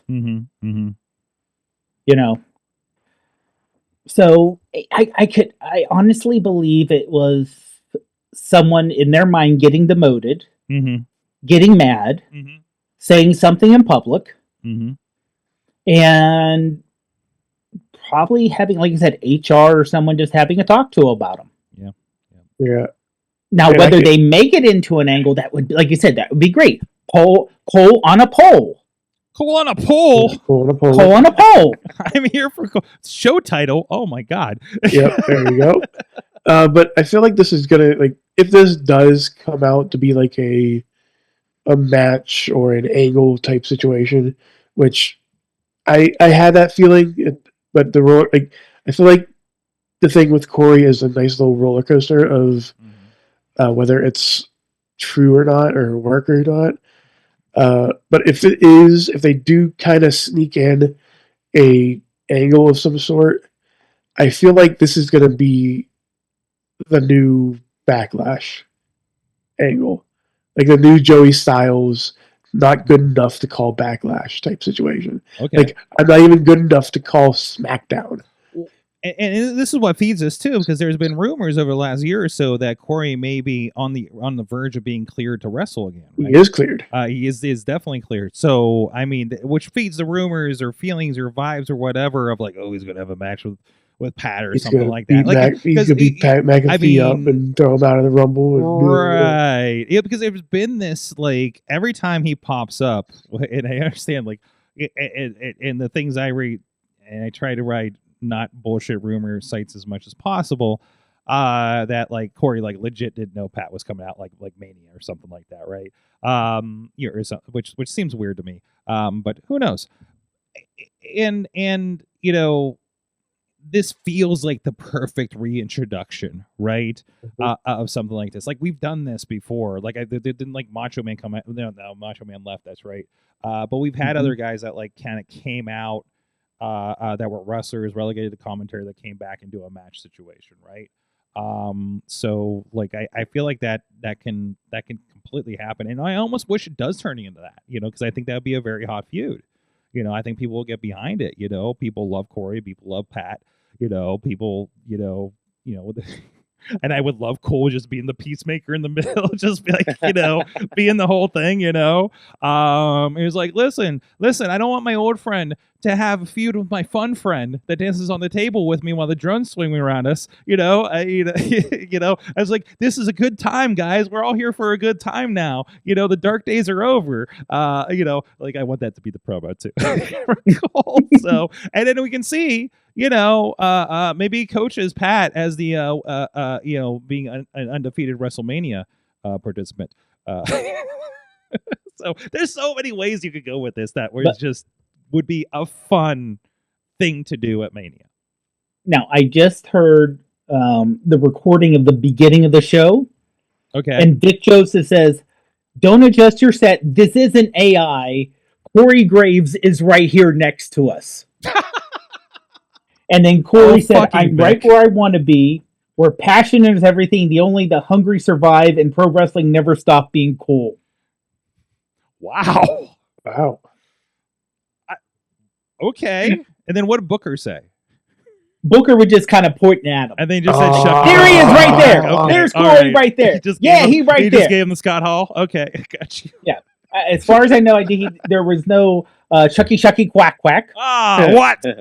I didn't. It didn't look like he did. He said Shucky Quack Quack. I mean, you got to have that from Booker. You got to save that for the moment later, you know. So, wait, where are they at? Where were they at? Is this? No, this is in the center stage week. They're at home, right? Yeah, I think they were at home. We just had this conversation too. Hey, listen, I had a single beer and a lot of medication. Leave me alone. So, anyways, yeah, we'll see what happens with that. And again, you can believe it or you don't believe it, because, ladies and gentlemen, it's professional wrestling at that point. But and we'll see. He's back, and we'll I would listen tonight, see if he has any digs of Pat or anything like that. Or anything, because I mean, I feel like he's going to anyways. I mean, he already has been, you know, as a rule, because, you know, two Yinzers in professional wrestling cannot get along.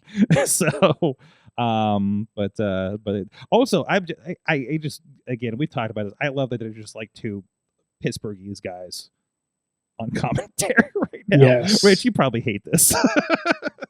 What? Why would I hate it? I don't know. I don't know how grading the our accent is to a trained professional like you. Oh, dude, I grew up outside of Boston. So, yeah, that's true. You know, and it's still like my Boston or, you know, New England. The funny thing, so Rhode Island is like it's a weird mix between like Boston and New York. Yeah. the accent, right? And I've had to work hard to kind of get rid of it. But there are times it'll just come out. Mhm. You know what I mean? And it's, I get a giggle out of it. I'll say "ka" something like that. Be like, oh, hey, what are you doing? Fantasy, the cat. I had to go pack the cat. That's why I love you and Joe, because you guys kind of play with that a little bit, because he gets a little bit out there when he wants to. Too. Yep. So, God, us Pittsburghers are everywhere, aren't we? Mhm. You can't get rid of us. Anyways, well, hey, you also can't get rid of our good friends. When it's not too cold for people to come in the studio, we like to make sure they don't have to worry about getting taken care of here for this dinner time podcast. And if this thing works, I will actually cue it. Thank you to our friends at Slice on Broadway, supporting Pittsburgh podcasting with the perfect pepperoni pizza for well over a decade. The OG, the original, right up the street here. I know if you went to Taco Mania, if you were tired of taco stands, you probably went and checked them out on the south side there when they had that going on, and you're probably like really, really toasted on beer at that point, because it was a beer fest. So thank you to those guys, Rico and the bunch up there. Yes, it is the original location, the one the Beastman destroyed that one time, and so much more. Thank you guys for supporting our show. And sliceonbroadway.com. If you're in Pittsburgh, go check them out. And by the way, it does travel well. We did take an entire pizza to our friend in upstate New York, rewarmed it, and it was a beautiful thing. New Yorker approved. In fact, it's New York City style. Yinzer approved as well. All right, it is that time of the show to find out, what did you learn from wrestling this week? Who would like to go first amongst our panel? And I'll keep an eye on you guys on the chat room. Well, let me go first. Mm-hmm. I learned that hating racist isn't limited to Monday Night Raw, as TNA proved to us. Oh yeah. Ooh, Listen, that's a little stiff. With Tessa Blanchard, yeah. Woof. Woof. That was beautiful. That was. I'm gonna jump in here and say this. I've worked with Tessa many times, and I'm not taking up for her here. I'm not. I've never, and this is one of those things. I've never had an issue with her. She's always been, relatively nice to me. I remember Wrestle Circus shows in Austin. She'd be setting up the ring and breaking down the ring, and generally helpful. So I was surprised when I heard some of these things. Now, a little bit of an ego or an attitude, sure. Who doesn't? That's a wrestler. Most of them do. A lot. It's just like, wow. Like what? Like, why would you? If she did it, why would you treat people like that? And why wouldn't you at least apologize at this point? Be like, you know what? I really fucked up. I'm sorry. Like, I'm making a change. Look at Tom Brenneman, right? You know Tom Brenneman. You know who I'm talking about? Mm-hmm. Mm-hmm. Like Castellano's home run. Yes, the very famous. That's a deep drive. That'll be a home run for Cat. But I'm very sorry about. Yeah. But he's actually gone out and he actually has met and does a lot of work now with LGBTQ groups and stuff like that. So he's learned, and I believe him when he said, I said that and I didn't mean anything by it. It's just something I said that was off color, and I believe that because he's made the attempt that he's followed through on that. Why not do something like that? If connected with that, right. Jay Briscoe. We were here in Pittsburgh when he had to do his apology for what he said. All right, and obviously it kept the Briscoes off, WB networks for until he passed. So but still, everybody was like, no, he turned around. Everybody was like, no, he's good. He learned from his mistakes. He and you're allowed to have growth. And you're right. And people are like, why didn't he come out? Why isn't Tessa coming out and at least assuring, taking care of that, addressing it? Look, even if you, at this point, even if it's not what people think it is. Yeah. Right. Yeah. Even if you're going to die on that horse. Okay. Well, so your career is going to fucking be in the shitter. Mm-hmm. You know what I mean? At that point, take the hit and be like, yeah, you know what? I said some insensitive thing, and actually do something that, because if you didn't that time, I guarantee you that most of us of a certain age have said some pretty fucked up shit at some point until we learned. And we're like, you know what? No, you can't, that's not all right. You know what I mean? I don't know. And respectfully, Jordan Grace, is in this too, in a situation too, because of the match. It was a tremendous match, and unfortunately tainted by the situation. And obviously, she's going with it. Jordan Grace took TNA knockout off of her profile, so all bets are she's going to NXT or something along the lines, right? So it's I'll be very curious, especially with the connection with WWE, what happens with this. So it's been I don't think they can play with this anymore. I don't think WWE or TNA can play with these kinds of situations anymore. You have to address it. But you can throw Hogan out there. Yeah, well, that's you know what I mean. Like that didn't the work out double for them. standard. So Yeah. and we don't hear the boos in the stadium when or the arena when they play that Saturday night's main event promo with him, right? So that's interesting, and that stuff's in the can. Maybe they're just rolling with it, but we'll see what happens beyond here.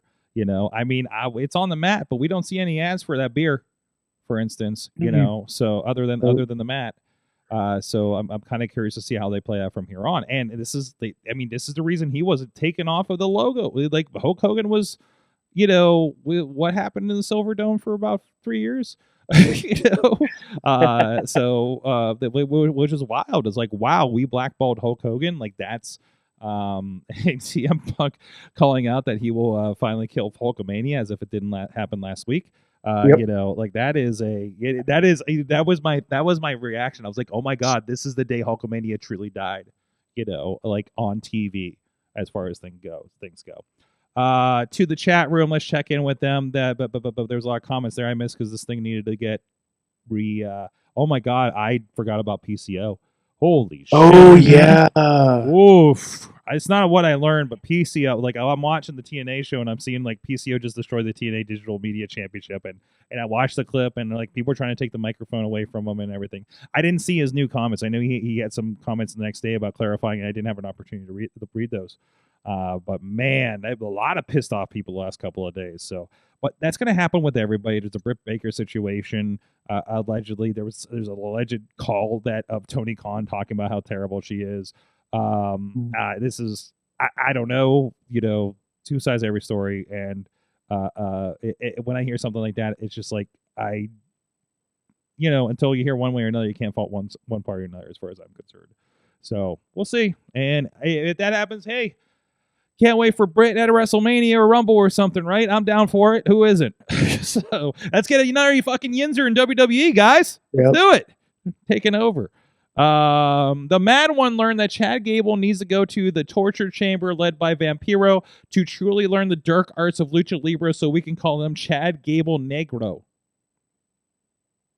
Yeah. Nice. That's a man. You've been really thinking about that hard for now the other thing I Lucha saw, Underground historian, by the way.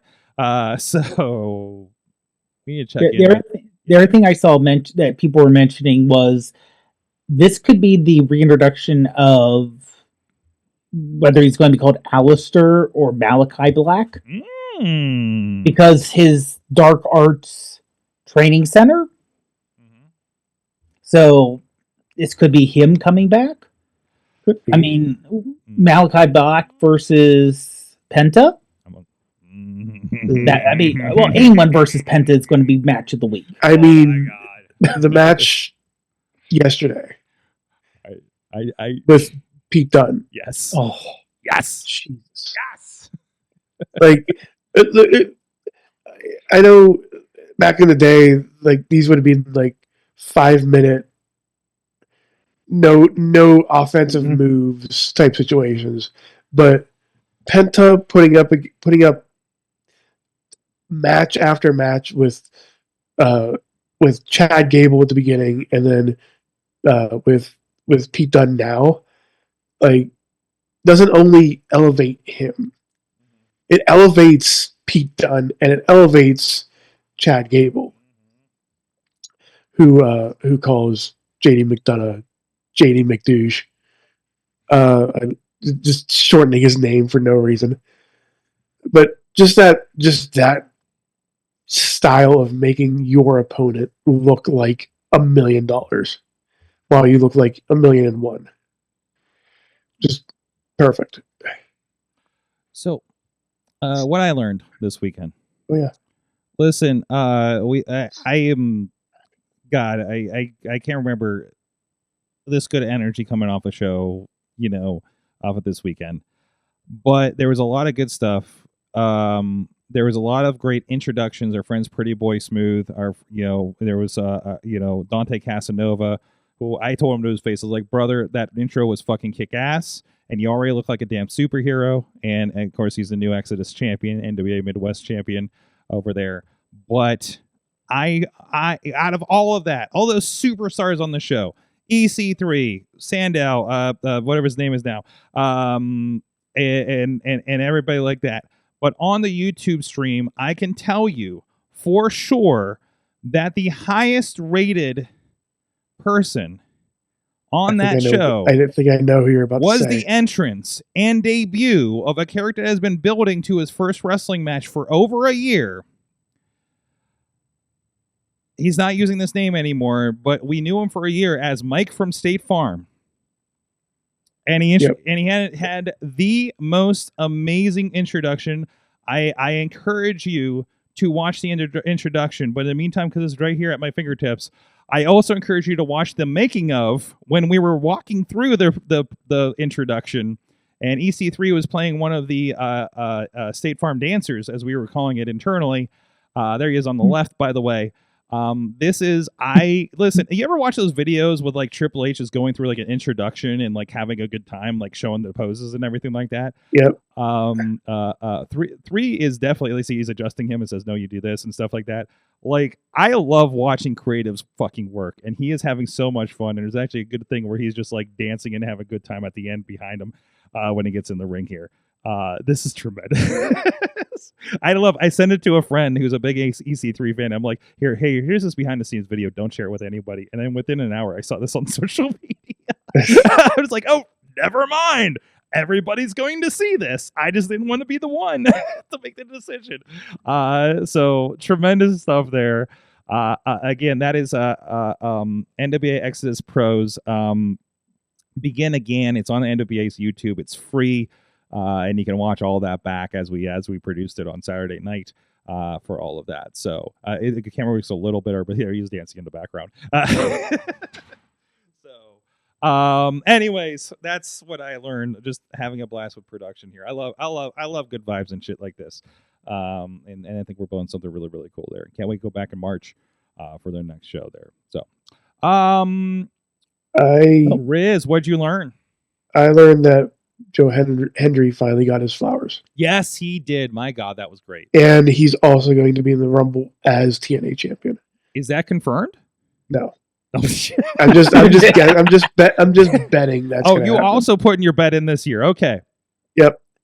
And also he did mention in his post winning interview about who he wants to face next or who's next in line. Mm-hmm.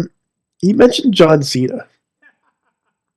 Because John Cena posted the WWE TNA logos together, like what we were talking about. So keep that in the back of your mind. Yeah, there was like some Cena should make a stop through TNA on his farewell tour or something, right? Do it. So I mean, we're in a year. Within a year, we had a Edge. God, was it here in Pittsburgh where Edge is holding a Ring of Honor mic, and he's like, "Well, never thought this would happen." For the post show, that got around there too. So, hey, from the chat room, real quick, Tina says, "Not really a lesson, but do want to say I love it when the wrestling community comes together and uplifts someone. An unfortunate time for someone sending positive vibes at Alley Catch." Mm-hmm. I think she had a broken leg as a result in that match at the GCW Hammerstein show this weekend. They actually posted on the GoFundMe X-ray pictures, and both her bones in her lower leg were. It was a break. Yeah, they were just basically it was if you know football, Joe Theismann injury. It was the Psycho Sid injury. It was that bad. Now I just checked her GoFundMe. She has undergone successful surgery and will be discharged this morning, it says. So they don't keep you in the hospital for that. And she does have a $60,000 goal, $60,000 goal for her GoFundMe, and she's already up to almost 50,000. Good. Wow. Good. Glad to see it. Yeah, with those injuries, you don't like. There's no real physical therapy in there. No. Like it's just you have to not move. Like you can't move that leg at all. But no, I would say if you look at the actual X-ray, for one bone is snapped and off. The other one has two breaks in it. So there's the bone coming down from the knee, a little section which really isn't connected to anything, then the bone going down to the ankle. Mm-hmm. So it's nasty. And just to qualify, Rizz, I believe you have a background in sports medicine. Right? I do. Yeah. So Yeah. so it's a little educated analysis there for you guys out there. Rich, give you some time. Nothing. I didn't learn anything. Nothing at all. No, yeah. You know what? Did you learn anything from the show tonight or anything? Anything you wish you didn't learn tonight? Oh man, what did I learn this week? Yeah, I don't know, man. I haven't watched any wrestling this week, to be honest. Recently, we extended for our guests. Recently, in the last month or so. Yeah, recently. I watch the stuff that I do. How about this? What you learn from what you're doing? I've got one. What I learned this week is if you're a promoter, make sure your referee knows that you have their back. If somebody doesn't kick out at 3, that they count the fucking 3. Mm-hmm. A lot of referees don't want to do it because they think that they're going to get yelled at. Count it. It's on the talent to kick out. It's not on you. Yep. If they fuck up the finish, that's not on you. Mm-hmm. It's on them. Mm-hmm. So, promoters, make sure your refs know that you got their back. Good call. I've seen that, and I've seen that on very big stages, right? Yep. Like, and it gets weird, and the crowd's going to notice that more than anything else. And then you for the announcers, we have to find ways to make it make sense.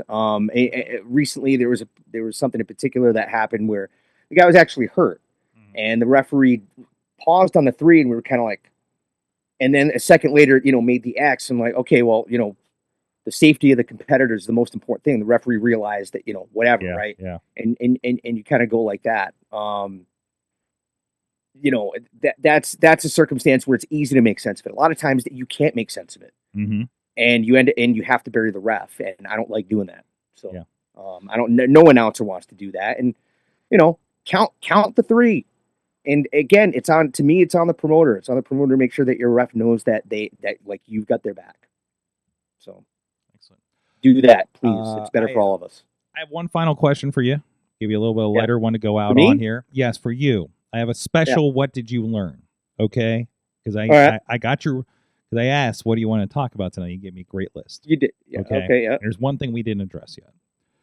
There's a couple things we didn't address, but go on. Well, but I think it's the most important one. You have seen Sunny Day Real Estate 12 times over the last 2 years. Sure have. What did you learn from that experience?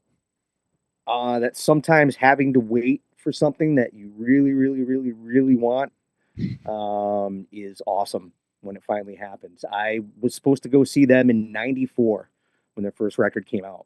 And 2 times I missed them for various reasons.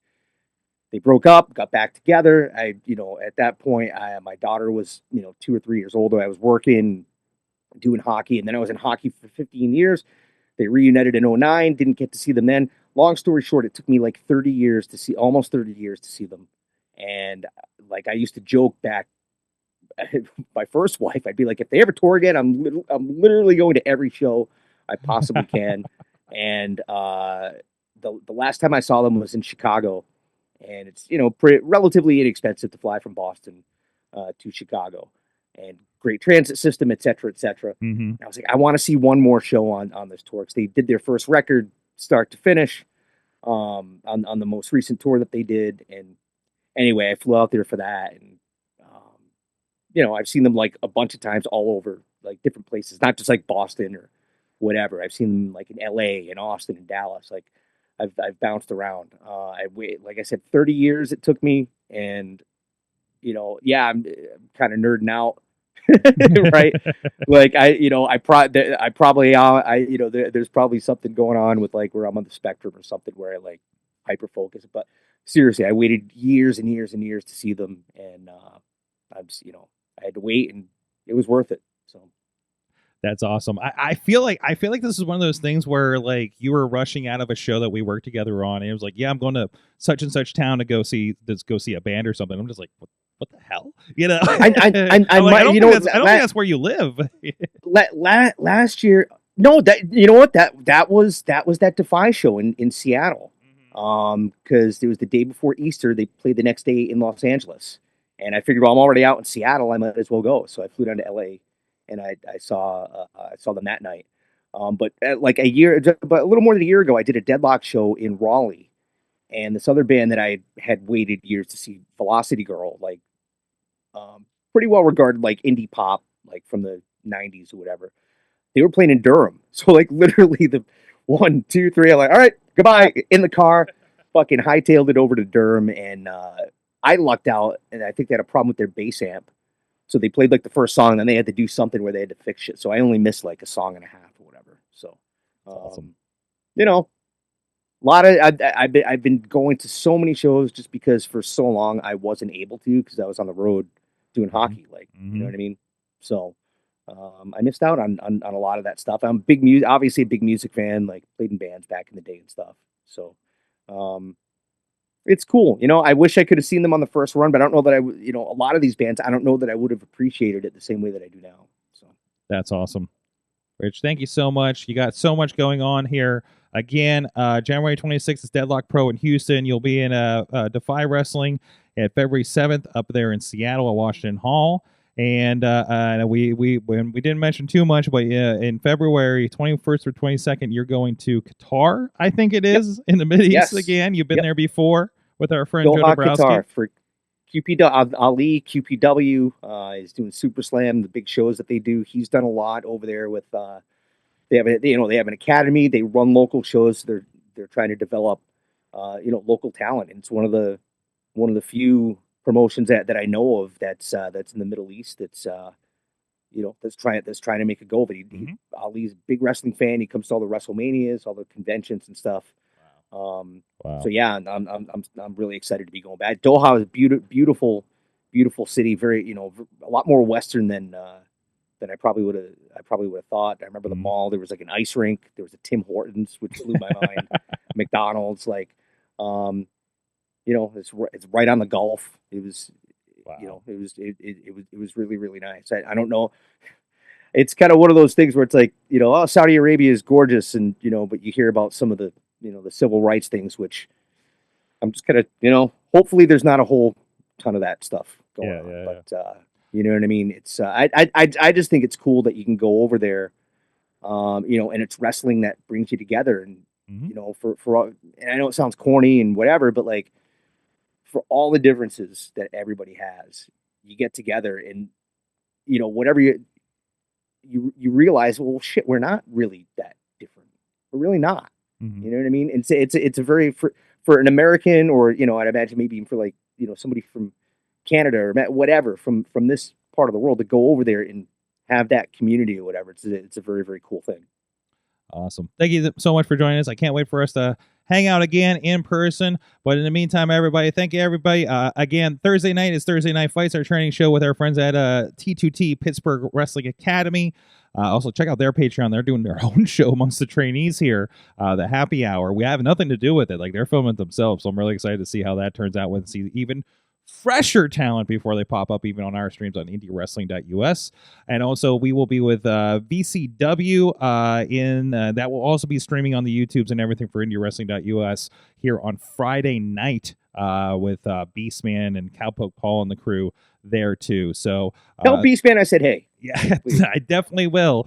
My old buddy, the Beastman. I actually haven't talked to him too much since he came back from Japan, so we're gonna have to catch up for that around the doing the show, of course. So thank you, everybody. This has been the Wrestling Mayhem Show. We'll see you guys next time. Mayhem out. Just wait. Wait for the perfect time, then attack. Don't give up what you want, take it back. Wait for the perfect time, then attack. Do what you This show is a member of the Sorgatron Media Podcast Network. Find out more at sorgatronmedia.com.